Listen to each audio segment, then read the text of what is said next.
Hi, and welcome to BIOB20, Introduction to Computational Biology. In this video, I would like to show you how to download R and how to get started with using the random number generator. To install R, head over to your favorite search engine and look for R CRAN, C-R-A-N. It should be the first hit, the Comprehensive R Archive Network, and the address should be https://cran.org-project.org. Now you have three options to download from. Choose the one that corresponds to your operating system. For example, I'm on a Mac. I'm going to use Download R for macOS.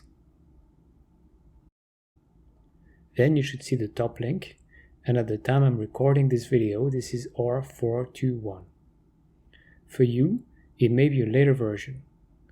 Just download the latest that appears here in the top left.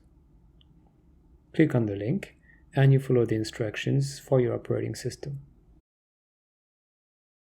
When R is installed, start the application, and it should look more or less like that. Once you start the R console, you have this welcome message here.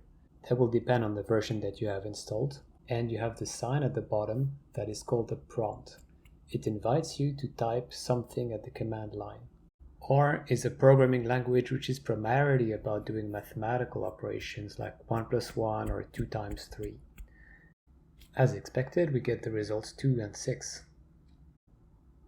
We also get this 1 between brackets, and we're not going to focus on this for now.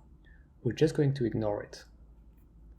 The thing that we would like to study today is the function that is called sample.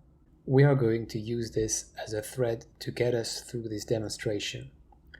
If you just type sample and press enter, you can see that you have some gibberish that doesn't mean anything, and this won't help us understand what sample does. When you have a new function and you like to learn something about it, there are two ways to have some information about it. The first is to use the question mark followed by the function name, sample in this case. When you press enter, that summons the help page for the function in question, the function sample here. The help page has a title here that explains what the function is about, a short description of what the function does, but more importantly, you have here the usage, where it says how you should call the function, what the parameters are, like x, size, replace, and prob. You have another function, which comes together with sample. It is called sample.end, and we're not going to pay attention to it for now. You have the description of the arguments, some details about what the function does and what the output is, some references, in case you're interested in knowing more about how the function is implemented, and you have a couple of examples that you can reproduce at the end. This is a good place to have some information about a particular function that you're interested in. The second way of getting the same information is to use the function help and then sample between brackets. If you do this, you get exactly the same result as before, either question mark or help. So we're going to play along with the function sample, and the first thing that we're going to try is to just see what happens if we say something like sample with a parameter that we call x equals 10. So here we go, we get the output, so it's 4 times 9, 3287516. What is interesting is that if we call the function again in the same condition, we get a different output. You can see this. Even if the function call is exactly the same, we get a different output here. Sample is a so-called random function. It means that this is connected to a pseudo-random generator, meaning that every time you call the function, you get something different. We can keep calling the function again, and we keep getting a different result. It's because the output is random, or actually pseudo-random. This means that we can fix the state of the randomness so that we can reproduce the same exact random sample. For this, we need to fix the state of the random generator. The way we do this is that we use the function set.seed and we choose our favorite number like 1, 2, 3. When you type enter, nothing special happens. This is a function that doesn't do anything visible, but it has set the state of the random generator so that we can always get back to that state.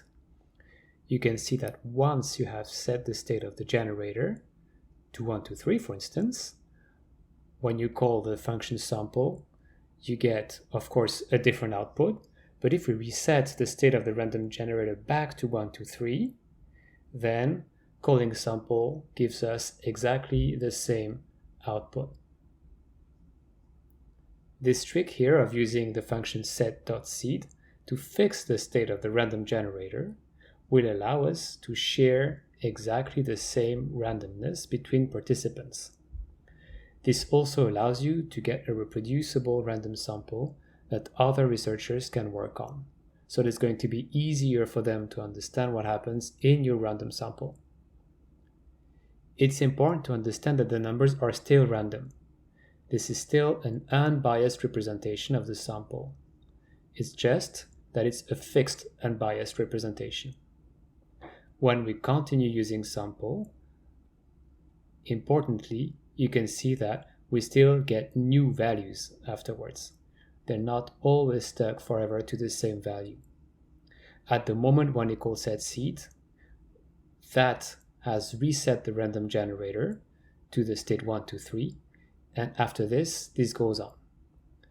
You can see that from this point, the sequences that we get are always exactly the same. Okay? It's just that it resets the state of the random generator. With that said, we can now try to understand what the function does and to see how it can be useful for us. The first thing is that we can see that when we call the function x equal 10, we get a random arrangement of the first 10 numbers, which is called a permutation. But you can see that each number is present only once. What about if we want to allow repeats? If we say replace equals true, and we use true in capital letters in R, then you will observe that we're going to start to observe repeats. For example, the number 10 was present 2 times, the number 7 was present 4 times, and 9 was present 2 times. So replace equals true allows you to draw the same number multiple times. Another thing that we can do is to set that we want more than 10 numbers. For instance, we could say size equals 50 to get 50 numbers from 1 to 10. You could see that here we get a list of 50 numbers. They are all from 1 to 10. The total is 50, and we have used the same number multiple times. For example, 9 has been used multiple times, 10 as well, etc. You can also try to do the same without replacement. Let's see what happens if we remove the replace equals true. This gives an error message. This is written in red so that we can notice. Also notice that nothing has happened. There was no output. The error reads, cannot take a sample larger than the population when replace equals false. And of course it makes sense. If you have only 10 items in your sample, and you want to pick 50 of them without replacement, then you won't be able to do that. As soon as you have drawn 10, you won't be able to draw more. This is what the complaint is about. So remember that when we use a size that is larger than the sample, we have to use replace equals true, otherwise it's not going to work. Now let's see if we can try to sample something else. Let's see if we can sample from the numbers 0 and 1.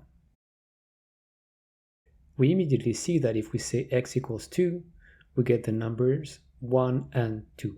But what I want is 0 and 1. We can feed in the function sample anything we like. The function to create a set of values is C for concatenate. When you put C 0, 1, you create what is called a vector with 0 and 1. It's got the two values 0 and 1. The 1 that is here in brackets is an indication that the very first value has index 1 or position 1 in the vector. To give another example, if I want to create a vector with the value 0, 1, 4, I do C0, 1, 4. Now how can we sample numbers between 0 and 1 multiple times?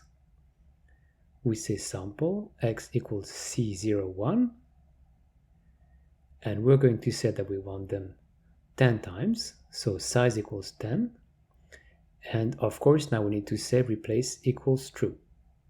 You can see that this generates a sequence of 10 numbers using 0 and 1 that are repeated multiple times. That's it for today. We're going to see more in the tutorial. In the meantime, don't forget to take the quiz online. See you at the tutorial.